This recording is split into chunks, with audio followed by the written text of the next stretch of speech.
అయికలి కల్మషనాశిని కామిని వైదిక రూపిణి వేదమయే క్షీరసమోద్భవ మంగళ రూపిణి మంత్ర నివాసిని మంత్రనుతే మంగళదాయిని అంబుజవాసిని దేవగణాశ్రిత పాదయుతే జయ జయ హే మధుసూదని కామిని ధాన్యలక్ష్మి సదా పాలయమాం. ధాన్యలక్ష్మి, ధాన్యం అనేది మనకు ఉత్తరాయణంలో పౌష్యమాసం రోజున వస్తుంది, పౌష్యమాసంలో వస్తుంది. పుష్యమి పౌర్ణమితో కలిస్తే అది పౌష్యమాసం. కానీ ఈ ధాన్యలక్ష్మి అనేది పౌష్యలక్ష్మి. దానికోసం మనం ధ్యాన శ్లోకంలో కల్మషం లేనటువంటి ధాన్యలక్ష్మిని స్పృశిస్తూ చెప్పుకున్నాం. దీనికి సంబంధించినటువంటిదే మనకి చక్కటి సంక్రాంతి. ఒక్కొక్క సూర్యుడు ఒక్కొక్క రాశిలో ఒక్కొక్క దీన్ని పెడితే గోచారంగా ఒక సంక్రమణం వస్తుంది. మకర రాశిలోకి వస్తాడు, ధనస్సు రాశిని వదులుతాడు కనుక మకర సంక్రమణం అన్నారు. అంటే సూర్యుడు యొక్క అక్కడి నుంచి ఉత్తరాయణం అని పేరు కూడా చెప్పారు. ఈ ఉత్తరాయణ పుణ్యకాలంలో ఒక పండగ ఉంటుంది. అది 3 రోజుల ముచ్చటైన పండగ, ముఖ్యమైన పండగ. ఇది గ్రామీణ ప్రాంతాల వాళ్ళు ఎక్కువగా చేసుకుంటారు. ఈ భారతదేశం వ్యావసాయిక దేశం కనుక మనకి వ్యవసాయం చేసేటువంటి దీనికే మనకి ఆధారం. ఆ వ్యవసాయ ఉత్పత్తుల వలనే మిగతా వ్యవహారాలు కూడా నడుస్తాయంటంలో సందేహం ఏమాత్రం లేదు. అయితే మొట్టమొదటిగా ఈ యొక్క పౌష్యమాసంలో వచ్చే మొదటి పండుగని భోగి పండగ అంటారు. ఈ రోజున చేయాల్సిన విధి విధాయకం ఏమిటి? చక్కగా తలంటు చేసుకోవాలి. భగవదర్చన ముఖ్యమైన విధులు. మన ఇంట్లో పనికిరాని చెత్త చెదారం, అదొక పీడ చెత్త, ఒక అలక్ష్మి, వాటిని మంటల్లో వేసి భోగి పీడ విరగనట్లుగా మనం భావిస్తాం. ఈ ఆచారాన్ని చాలామంది చేస్తారు. 4 రోజులు 4 రోడ్ల కూడలిలో కూడా కట్టెలో వేచి భోగి ఫైర్ దేశ విదేశ ఆ మంటని ఇచ్చేసి కాపు కాచుకుంటారు. అందరూ కలిసికట్టుగా అందరూ ఆ వీధిలో ఉన్నవాళ్ళు లేకపోతే ఆ వాడలో ఉన్నవాళ్ళు కలుస్తారు. అభ్యంగన స్నానం చేసి ఆ తర్వాత కొత్త బట్టలు ఇచ్చేసుకుని మనం భగవంతుడికి దర్శనానికి వెడతాం. అయితే ఈ భోగి పండుగలో ఇంకో విశేషం ఏంటంటే, అంతకుముందు ధనుర్మాసంలో ప్రతిరోజు తెల్లారుజామున లేచి మనం గోదాదేవిని యొక్క పాటలని పాసురములు లేక తిరుప్పావై అని మనం పాడుకుంటూ ఉంటాం. అయితే ఈ రోజున, ఈ భోగి పండగ రోజున సుమారు జనవరి 13 ఆ ప్రాంతాల్లో వస్తుంది. ఆ రంగనాథుడిని చేపట్టింది కనుక ఆ గోదాదేవికి కూడా ఒక కథాంశం వెనక ఉంది కనుక గోద అంటే ఒక దొడ్డి తులసి వనంలో విష్ణుచిత్తుడికి ఆ పిల్లగా దొరికింది. ఆయన ఆ పిల్లని అల్లారముద్దుగా పెంచాడు, పెరిగి పెద్దవుతోంది. ఆయనైతే మనోభావంలో లక్ష్మీ రూపంగా. అయితే ఏమిటి, నేను మాలాకారుడు చక్కటి తులసీ దళాలన్నీ తీసుకొచ్చి ఒక దండగా చేర్చి ఆ తులసీ దళాలని ఆ గుడికి చేర్చేవాడు. ఆయన గుడిలో ఆ రంగనాథుడిని అలంకరించేవాడు. ఈ కార్యక్రమం అయ్యే లోపలే తెరిచి తీరిని ఈ పిల్ల తన మెళ్ళలో వేసుకుని అద్దంలో చూసి మురిసిపోయాడు. ఇది ఒక రోజున ఆయన ఆ దండ సమర్పించే టైంలో ఈ అమ్మాయి యొక్క ఆ యొక్క సన్నని కేసింగ్ కనపడింది. అప్పుడు ఆయన మనసులో క్లేశం ఏర్పడింది. అయ్యో ఇలా చేయాల్సి వస్తుందని చెప్పి బాధపడుతుంటే ఆ రాత్రి రంగనాథుడు కలలో కనబడి ఆవిడ ఏ విధంగా అయితే ఆ మాల ధరించి ఇచ్చిందో అదే నాకు ప్రీతి అన్నాడు. దీన్ని తెలుగులో శ్రీకృష్ణదేవరాయలు ఆముక్తమాల్యత అనే గ్రంథంలో మనకు వచ్చింది. ముక్తం అంటే ఆ విడిచిపెట్టిన మాల కనుక ఈ కథాంశంలో గోదాలో తిరిగినవాడు గోదాదేవి. ఆ గోదాదేవి ఏం చేసేది, నిత్యం ఆ రంగనాథుని ప్రీతి మీద ఉదయమే గోపికల్ని లేపి మీరు సిద్ధం అవ్వండి, మనం ఆయన యొక్క దర్శనానికి వెళ్ళాలి, మీరు తమోగుణంగా ఒక గేదెలాగా పడుకోకండి, సాత్వికంగా లేవండి, మీ జీవితాన్ని ధన్యం చేసుకోని చెప్పి వాళ్ళని బోధిస్తూ ఒక నీతిగా పాసురాలను వల్లించేది. ఆ పాసురములన్నీ శృతులు, ఉపనిషత్తుల యొక్క సారం అందులో ఇమిడి ఉండేది. ఆ విధంగా ఆవిడ జీవితాన్ని ధన్యం చేస్తూ ఈ రోజున, ఈ భోగి పండుగ రోజున ఆవిడ వలసినటువంటి రంగనాథుడికి చేరువై రంగనాథుడు ఆమెను వివాహం చేసుకున్నారు కనుక ఈ భోగి పండుగలో ఇంత విషయం దాగుంది.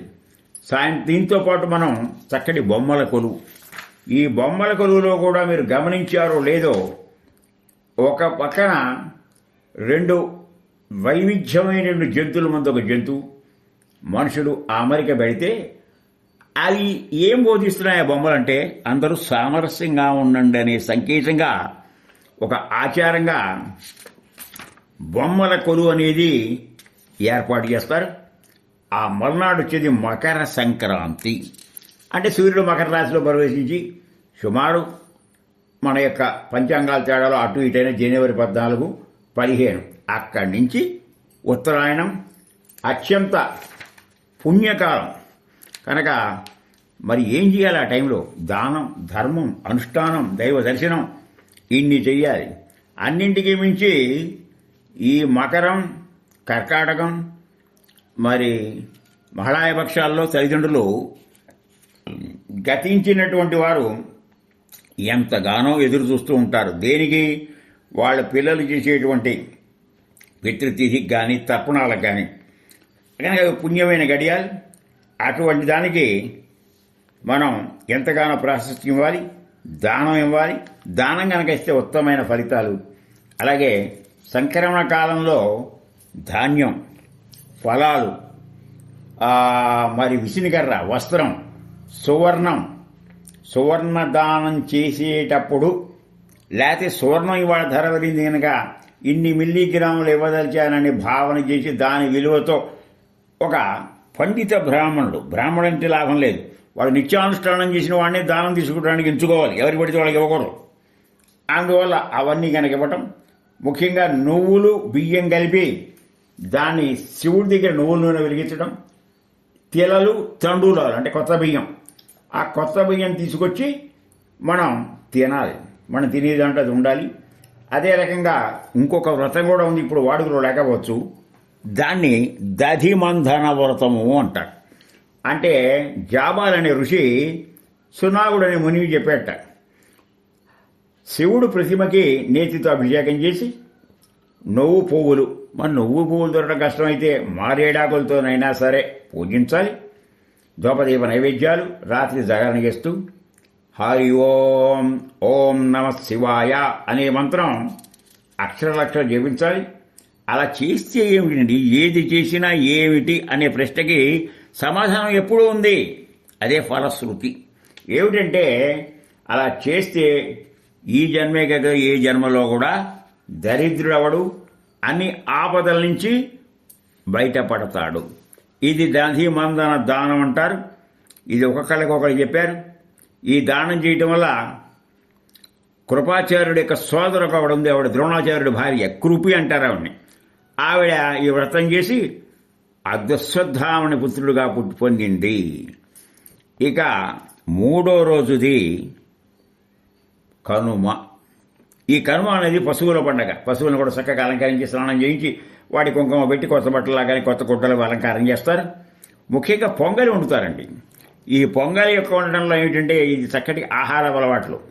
వైద్యశాస్త్రం కూడా ఏం చెప్పిందంటే ఈ కాలంలో రాత్రుల సమయం ఎక్కువ ఉంటుంది, పగల సమయం తక్కువగా ఉంటుంది. కనుక దాని అవకాశంగా మనం ఏం చేయాలంటే పండగ నాడు అందరూ వండుకోవచ్చు, ఎవరిళ్లలో వాళ్ళ శక్తి కొద్ది వండుకుంటారు. కానీ దేవాలయంలో మాత్రం పొంగలి ఏర్పాటు చేసి అందరికి పంచడం విషయం ఉంది. సరే, బొమ్మల కొలువుల గురించి ఇందాకే చెప్పాను నేను. సామరస్య సామ్యవాదం, పులి పక్క మేక, ఏనుగుల మధ్య కుందేలు, పూరిళ్ళు, దాని పక్కన మేడ, ఇవన్నీ చూస్తే మనం ఎంత విచిత్రంగా ఉంటుంది.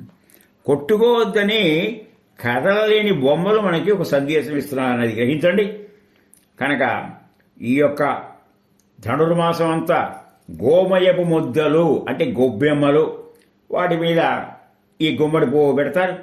దానివల్ల ఆరోగ్యంగా ఏ క్రిమికాటకాలు రావు. ఆ గొబ్బెమ్మని గౌరీదేవిగా భావించి ఒక చక్కగా దాని చుట్టూ ప్రదక్షిణ చేస్తూ పిల్లలైతే ఆడుకుంటూ గొబ్బెమ్మల పండుగ అని చేస్తారు. ఇక కనుమ రోజున పాడి పంటలు, పశు సంపదలు, లక్ష్మీ స్వరూపంగా ఏర్పాటు చేసుకుంటారు. కనుక శాస్త్రం, దాని యందు దాగి ఉన్నటువంటి విజ్ఞాన విశేషాలు,